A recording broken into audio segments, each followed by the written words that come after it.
qaysi mahallada ko'proq aliment bo'yicha dod deyapti? Qaysi mahallada tadbirkorlar soliq dod deyapti? Qaysi mahallada demak ishimiz, bizning bahomiz 2. Shu rahbarlar tayyor bo'lsin, mana bugun kengashdan keyin men kengash raisidan iltimos qilardimki, demak qizil toifa deganda o'sha murojaatlar ko'payayotgan joyda qaysi murojaat ko'payapti tahlili va o'sha tashkilot rahbari o'sha joyga biriktiriladi. Va o'shani ijtimoiy tanglikni oldini olmaguncha uni reja grafik yechilmaydi. 2026-yilda umuman yangi tizim, mutlaqo yangicha tizim hozir mana hurmatli prezidentimiz xalq qabulxonalarida negizida bilasizlar, aholining yechimiga diagnostika berish markazi tashkil qilish nazarda tutilyapti. Ya'ni o'sha aholi ko'tarayotgan masalani endi bundan buyog'iga xalq qabulxonasi yechib beradigan markazga aylantirish nuqtai nazardan qayta tashkil etilyapti. Bu yerda ham deputatlarning faolligini so'rab qolgan bo'ladi.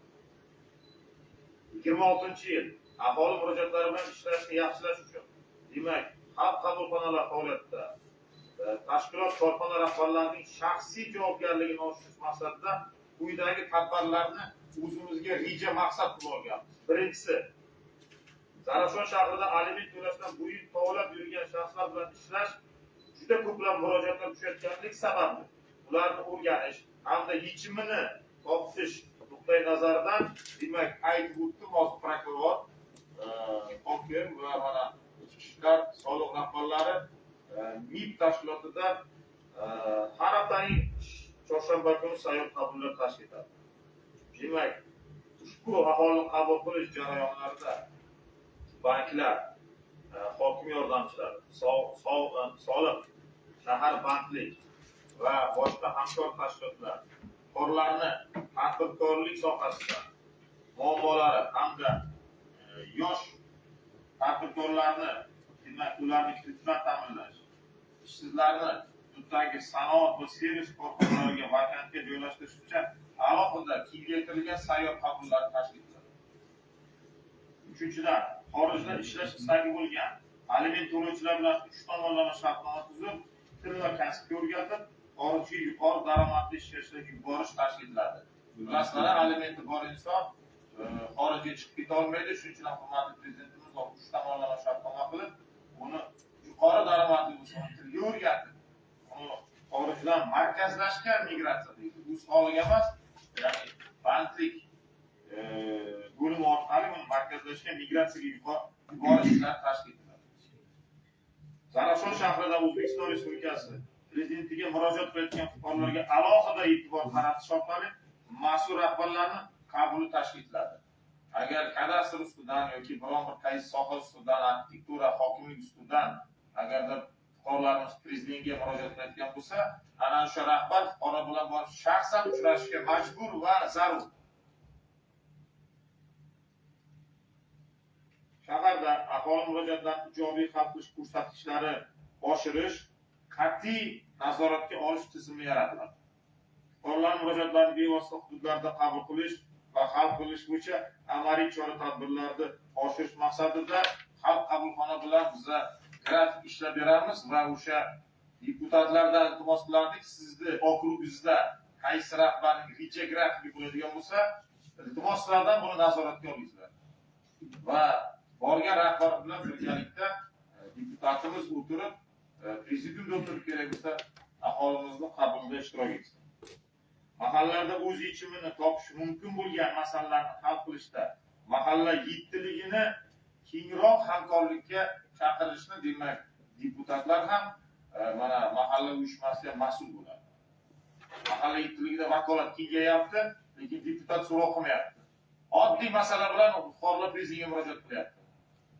Qani mahalla yettiligining mas'ulligi? Lavozim bilan javob beradi. 8-dan murojaatlarni kamaytirish maqsadida eng ko'p kelib tushayotgan soha, e'tibor bering. Boya mahallani gapirdik.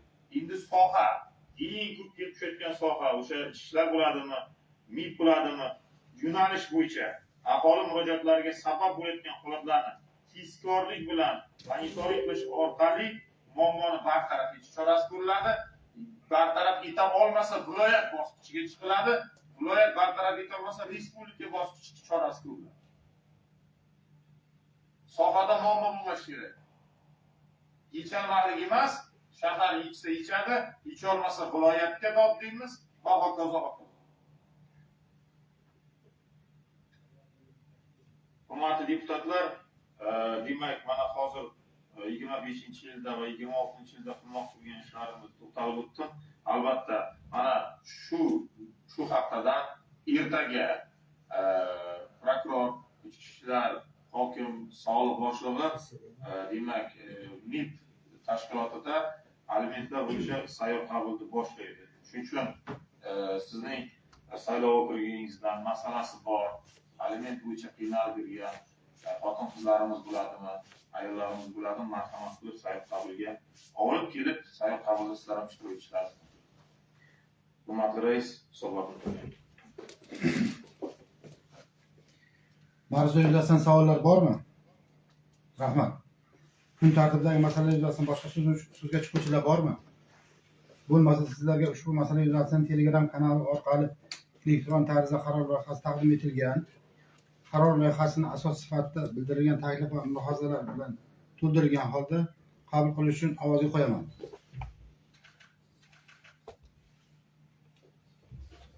Qarshilar, betaraflar qabul qilindi. Rahmat. Sessiya kun tartibidagi ikkinchi masala Zarafshon shahridagi Navruz mahallasini yangi O'zbekiston qiyofasidagi mahalla toifasiga o'tkazish hamda zarur infratuzilmani yaratish uchun mahalliy byudjetdan moliyalashtirilgan mablag'larning sarflanishi bo'yicha manzilli dastur to'g'risida shahar hokimining birinchi o'rinbosari Shohmirzayev Anvar Shohmirzayevning hisobotini eshitamiz. Marhamat.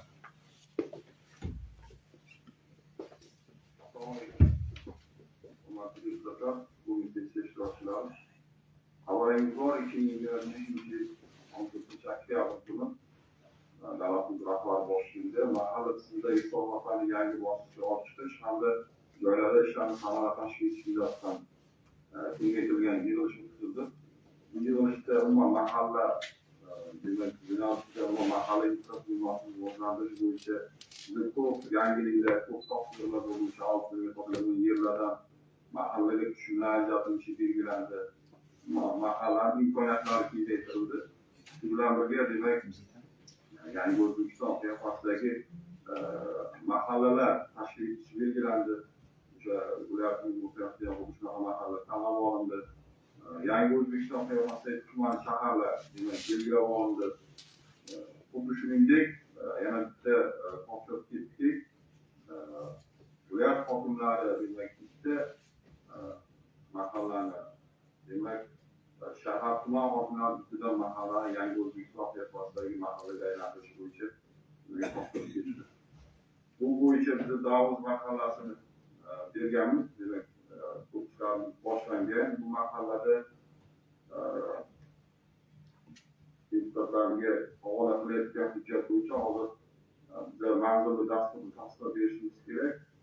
Navuz mahallasi demak 1 kilometrlik ichki yo'llar asfaltlanishi, 1,5 kilometr piyodalar yo'lagi qurilishi, demak 0,6 kilometr piyodalar yo'lagi yoritish, shuningdek Navuz mahallasida bog' tashkil etish, yo'laklar, havo qurish, keyingi tadbir demak daraxt ko'chatlarini o'tkazish, bekat qurilishi va boshqa ovoralar tadbirlar uchun hisobda 5 milliard so'm mablag' rejalashtirilyapti.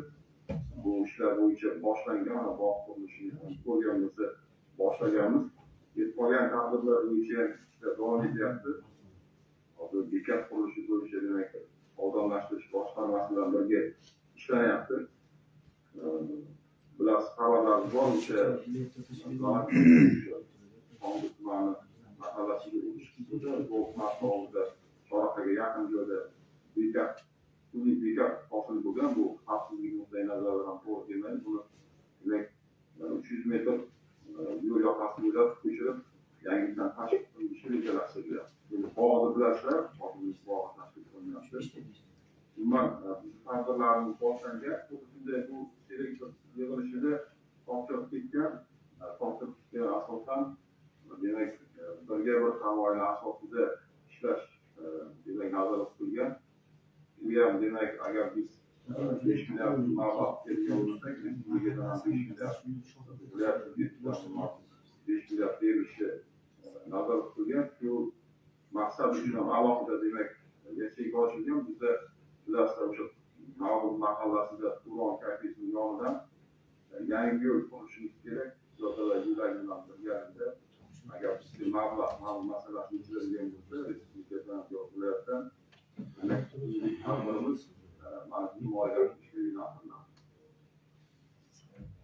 Mana shu bo'yicha hisobot etilganda deputatlardan mana shuni dastur berishni so'raymiz. Mavzu yuzasidan savollar bormi? Rahmat. Kun tartibiga masala yuzasidan boshqa so'zga chiquvchilar bormi?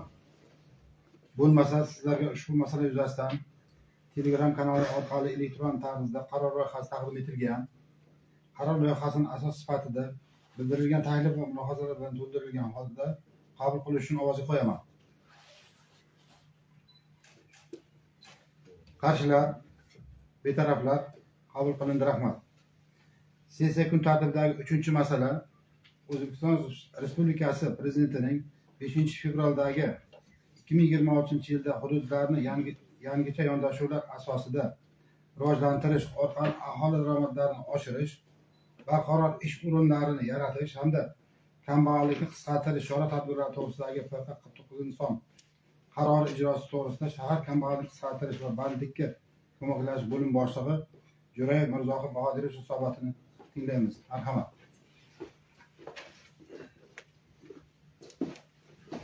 Assalomu alaykum, hurmatli Nazim Yusuf, hurmatli deputatlar, sessiya ishtirokchilari. Xabarlaringiz bor, O'zbekiston Respublikasi Prezidentining 2020